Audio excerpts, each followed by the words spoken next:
व्यक्ति है, जैसे ये सारे एलिमेंट्स हैं, पीरियोडिक टेबल के ही एलिमेंट्स हैं, तो उस व्यक्ति की और आपकी सिर्फ शर्ट एक जैसी है, सिर्फ टॉप एक जैसा है, अदरवाइज आपका कलर, कॉम्प्लेक्शन, आपकी हाइट, आपका वेट, सब कुछ उससे बिल्कुल अलग होंगे।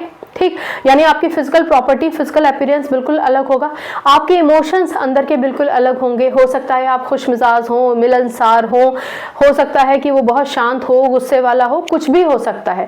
यानी आपकी फिजिकल और केमिकल प्रॉपर्टी, आप दोनों का कोई कहीं से मेल नहीं है, सिर्फ आपके शर्ट या आपका टॉप बिल्कुल सेम है, राइट। उसी तरीके से आइसोबार, क्योंकि इनके पास नंबर ऑफ प्रोटॉन बिल्कुल अलग है, यानी एटॉमिक नंबर अलग है, यानी नंबर ऑफ इलेक्ट्रॉन्स अलग हैं, और इलेक्ट्रॉन्स की वजह से ही कोई एलिमेंट कैसे रिएक्टिव होगा या अनरिएक्टिव होगा, यानी केमिकली कैसे एक्ट करेगा, वो नंबर ऑफ इलेक्ट्रॉन या एटॉमिक नंबर पर डिपेंड करता है। अब एटॉमिक नंबर तो बिल्कुल ही अलग है, तो डेफिनेटली इनकी जो केमिकल प्रॉपर्टीज होंगी वो बिल्कुल अलग होंगी, एकदम डिफरेंट केमिकल प्रॉपर्टीज होंगी। क्या होंगी? डिफरेंट। डिफरेंट को हम ऐसे लिख देते हैं D/F, ठीक है, बिल्कुल डिफरेंट होंगी।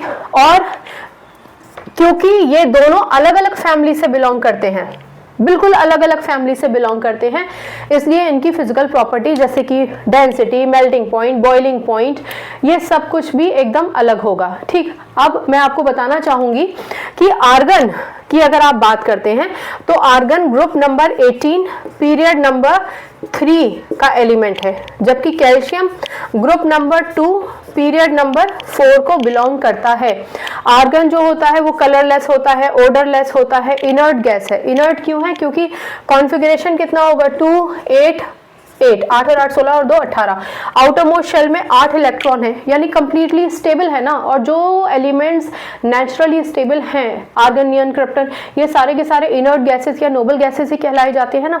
जबकि अगर आप कैल्शियम की बात करें, एटॉमिक नंबर 20, कॉन्फ़िगरेशन 2 8 8 2 8 और 8 2 16 17 18 19 20। कहने का मतलब आउटर मोस्ट शेल में 2 इलेक्ट्रॉन है, 2 इलेक्ट्रॉन की वजह से तो डेफिनेटली ये रिएक्टिव होगा। और क्योंकि ये ग्रुप नंबर 2 को बिलोंग करता है, ये एल्कलाइन अर्थ मेटल का एक एलिमेंट है। अब आप देखिए इन दोनों की फिजिकल प्रॉपर्टी और केमिकल प्रॉपर्टी तो वैसे ही अलग हो गई। एक पीरियोडिक टेबल में इधर का मेंबर है, एक पीरियोडिक टेबल में उधर का मेंबर है, पोल्स अपार्ट हैं दोनों के दोनों। कोई फिजिकल प्रॉपर्टी, कोई केमिकल प्रॉपर्टी इनकी एक जैसी नहीं है। यहाँ पर आइसोबार को ध्यान रखिए कि बाई चांस किसी दो एलिमेंट की कोई प्रॉपर्टी एक जैसी हो जाए अगर, तो उसका इनका आइसोबार होने से कोई कनेक्शन नहीं है।